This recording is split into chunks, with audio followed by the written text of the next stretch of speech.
Hello, I'm going to read from the Book of Joy that is about a weekend that the Dalai Lama and Archbishop Desmond Tutu spent together. I'm going to read a passage about acceptance. When we had visited the Tibetan children's village in January, we noticed a wall displaying a quote that the Dalai Lama referenced in the dialogues. It was a translation of Shantideva, famous questions that His Holiness had mentioned, only in a slightly different translation. Why be unhappy about something if it can be remedied? And what is the use of being unhappy if it cannot be remedied? In this short teaching is the profound essence of the Dalai Lama's approach to life. It was at the root of his stunning ability to accept the reality of his exile without, as the Archbishop put it, being morose. Acceptance, it must be pointed out, is the opposite of resignation and defeat. The Archbishop and the Dalai Lama are two of the most tireless activists for creating a better world for all of its inhabitants. But their activism comes from a deep acceptance of what is. The Archbishop did not accept the inevitability of apartheid, but he did accept its reality. We are meant to live in joy, the Archbishop explained. This does not mean that life will be easy or painless. It means that we can turn our faces to the wind and accept that this is the storm we must pass through. We cannot succeed by denying what exists. The acceptance of reality is the only place from which change can begin. The Archbishop had said that when one grows in the spiritual life, you are able to accept anything that happens to you. You accept the inevitable frustrations and hardships as part of the warp and woof of life. The question, he had said, is not, how do we escape it? The question is, how can we use this as something positive?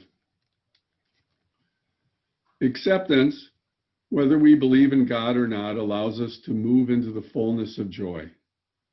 It allows us to engage with life on its own terms, rather than rail against the fact that life is not as we would wish. It allows us not to struggle against the day-to-day current. The Dalai Lama had told us that stress and anxiety come from our expectations of how life should be. When we are able to accept that life is how it is, not as we think it should be, we are able to ease the ride, to go from that bumpy axle with all of its suffering, stress, anxiety, and dissatisfaction to the smooth axle with its greater ease, comfort, and happiness. So many of the causes of suffering come from our reacting to the people, places, things, and circumstances in our lives, rather than accepting them. When we react, we stay locked in judgment and criticism, anxiety and despair, even denial and addiction. It is impossible to experience joy when we are stuck this way. Acceptance is the sword that cuts through all this resistance, allowing us to relax, to see clearly, and to respond appropriately. We come back to the beginning of our discussion now, in Shantideva's questions. The kind of acceptance that the Dalai Lama and the Archbishop were advocating is not passive. It is powerful.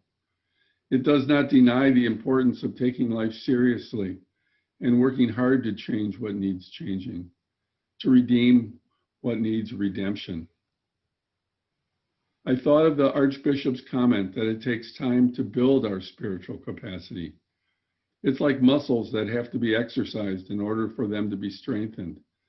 Sometimes we get too angry with ourselves, thinking that we ought to be perfect from the word go. But this being on earth is a time for us to learn to be good, to learn to be more loving, to learn to be more compassionate. And you learn, not theoretically, you learn when something happens that tests you. When we accept the present, we can forgive and release the desire for a different past. Thank you.